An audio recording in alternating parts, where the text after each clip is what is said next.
hello' ছাত্ৰ ছাত্ৰীসকল মই তোমালোকৰ মাজত আকৌ এটা নতুন ভিডিঅ' আনিছোঁ এইটো ভিডিঅ'ত আলোচনা কৰিম পুনৰালোচনা এই চেপ্টাৰটোৰ ভিতৰত হাফ ইয়াৰলি এক্সামত কি ইম্পৰ্টেণ্ট কুৱেশ্যন আহিব এইটো চেপ্টাৰৰ পৰা মই তোমালোকক এইটো ভিডিঅ'ত দেখুৱাই দিম মই এইটো ভিডিঅ'ত যিকেইটা কুৱেশ্যন দেখুৱাই দিম সেইকেইটা কুৱেশ্যন তোমালোক পঢ়ি যাবা হাফ ইয়াৰলি এক্সামৰ কাৰণে 100% কমন পাই যাবা তোমালোকে মোক কমেন্ট কৰি কবা হাফ ইয়াৰলি এক্সাম দি আহি কমন পৰিছে না নাই আৰু তোমালোকে মোক কমেন্ট কৰি কবা তোমালোকৰ কোনটো সাবজেক্টৰ মোস্ট ইম্পৰ্টেন্ট কুৱেশ্যন আনসাৰৰ ভিডিঅ' লাগে হাফ ইয়াৰলি এক্সামৰ কাৰণে আৰু মেট্ৰিকৰ কাৰণে এক্সট্ৰা কৈ ভিডিঅ' বনাই মোৰ ইউটিউব চেনেলত আপলোড কৰি দিম এতিয়া আমি চাই লও পুনৰালোচনা এই চেপ্টাৰটোৰ ভিতৰত কি ইম্পৰ্টেন্ট কুৱেশ্যন আছে প্ৰথমতে তোমালোক 3 নং পৃষ্ঠা উলিয়াই লোৱা 3 নং পৃষ্ঠাৰ পৰা চাবা তোমালোক 4 আৰু 5 এই দুটা কুৱেশ্যন মোস্ট ইম্পৰ্টেন্ট এই দুটা কুৱেশ্যন এমসিকিউ টাইপ কুৱেশ্যন আহিব তোমালোক ভালকৈ শিকি যাবা যদি তোমালোকৰ কিবা কনফিউজ থাকে তেনেহলে মোক কমেন্ট কৰি কবা মই তোমালোকৰ কনফিউজটো দূৰ কৰি দিবলৈ চেষ্টা কৰিম নেক্সট তোমালোক চাবা 5 নং পৃষ্ঠাত এটা মোস্ট ইম্পৰ্টেন্ট এমসিকিউ কুৱেশ্যন আছে কুৱেশ্যনটো হল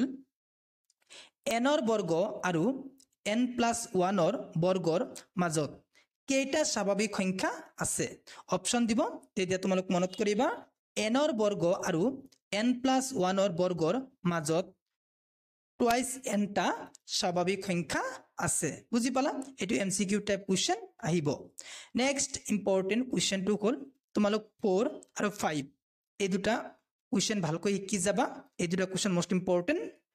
নেক্সট ইম্পৰ্টেন্ট কোৱেশ্চনটো হল 8 নং কোৱেশ্চনটো মোস্ট ইম্পৰ্টেন্ট 8 নং কোৱেশ্চনটো তোমালোক ভালকৈ শিকি যাবা নেক্সট চাবা তোমালোক 11 নং কোৱেশ্চনৰ A আৰু B এই দুটা কোৱেশ্চন মোস্ট ইম্পৰ্টেন্ট নেক্সট চাবা তোমালোক 6 নং পৃষ্ঠাৰ পৰা চাবা তোমালোক C D E এই তিনিটা কোৱেশ্চন মোস্ট ইম্পৰ্টেন্ট এই তিনিটা কোৱেশ্চন তোমালোক ভালকৈ শিকি যাবা এতিয়া তোমালোক উলিয়াই লোৱা 7 নং পৃষ্ঠা 7 নং পৃষ্ঠাৰ পৰা চাবা তোমালোক 6 7 9 আৰু 10 এইকেইটা কোৱেশ্চন মোস্ট ইম্পৰ্টেন্ট 6 7 9 আৰু 10 এইকেইটা কোৱেশ্চন তোমালোক ভালকৈ শিকি যাবা নেক্সট চাবা তোমালোক 11 নং কোৱেশ্চনৰ A B C D আৰু E এইকেইটা কোৱেশ্চন চাবা এইকেইটা কোৱেশ্চন এমসিকিউ টাইপ কোৱেশ্চন আহিব তোমালোক ভালকৈ শিকি যাবা 11 নং কোৱেশ্চনৰ A B C D আৰু E এইকেইটা question most important half yearly এক্সামৰ কাৰণে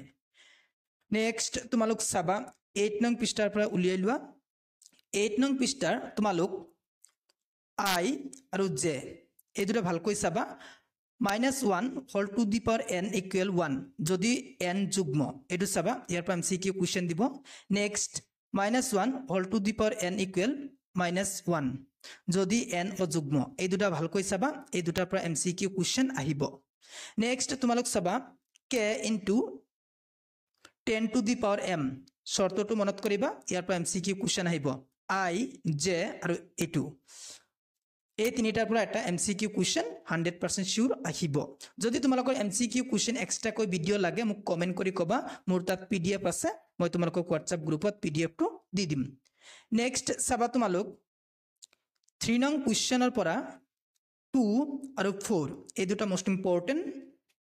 নেক্সট চাবা তোমালোক 9 নং পৃষ্ঠাৰ পৰা চাবা তোমালোক 8 9 10 এই তিনিটা কোৱেশ্চন মোস্ট ইম্পৰ্টেন্ট নেক্সট চাবা 11 নং কোৱেশ্চনৰ A B আৰু C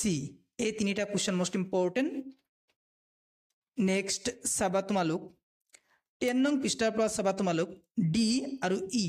এই দুটা কোৱেশ্চন মোস্ট ইম্পৰ্টেন্ট এতিয়া তোমালোক উলিয়াই লোৱা 12 নং পৃষ্ঠা 12 নং পৃষ্ঠাৰ পৰা চাবা তোমালোক 2 নং কোৱেশ্চনৰ 1 আৰু 2 এই দুটা মোস্ট ইম্পৰ্টেন্ট নেক্সট চাবা 3 নং কোৱেশ্চনৰ 4 নং কোৱেশ্চনটো মোস্ট ইম্পৰ্টেন্ট 4 নং কোৱেশ্চনৰ তোমালোক চাবা 3 5 6 আৰু 9 এইকেইটা কোৱেশ্চন মোস্ট ইম্পৰ্টেন্ট নেক্সট চাবা তোমালোক 7 নং কোৱেশ্চনৰ 1 আৰু 2 এই দুটা কোৱেশ্চন মোস্ট ইম্পৰ্টেন্ট হৈ গল পুনৰালোচনা চেপ্টাৰটোৰ ভিতৰত কি ইম্পৰ্টেন্ট কুৱেশ্চন আছিল মই তোমালোকক দেখুৱাই দিলো এইটো ভিডিঅ'ত এইকেইটা কুৱেশ্যন তোমালোক ভালকৈ পঢ়ি যাবা 100% কমন পাই যাবা হাফ ইয়াৰলি এক্সামত তোমালোকে মোক কমেন্ট কৰি কবা তোমালোকৰ কোনটো সাবজেক্টৰ মোস্ট ইম্পৰ্টেন্ট কুৱেশ্যন আনসাৰৰ ভিডিঅ' লাগে আৰু তোমালোকে মোক হাফ ইয়াৰলি এক্সাম দি আহি কবা কমন পৰিছে না নাই আৰু যদি তোমালোকৰ MCQ কুৱেশ্যনৰ PDF লাগে তেনেহ'লে মোক কমেন্ট কৰি কবা মই তোমালোকক হোৱাটছএপৰ যোগেদি MCQ কুৱেশ্যনৰ PDF টো দিবলৈ সাজু আছো যদি তুমি মোৰ চেনেলত প্ৰথমবাৰৰ হোৱা মোৰ চেনেলটো সাবস্ক্ৰাইব কৰিবা thank you watching the video'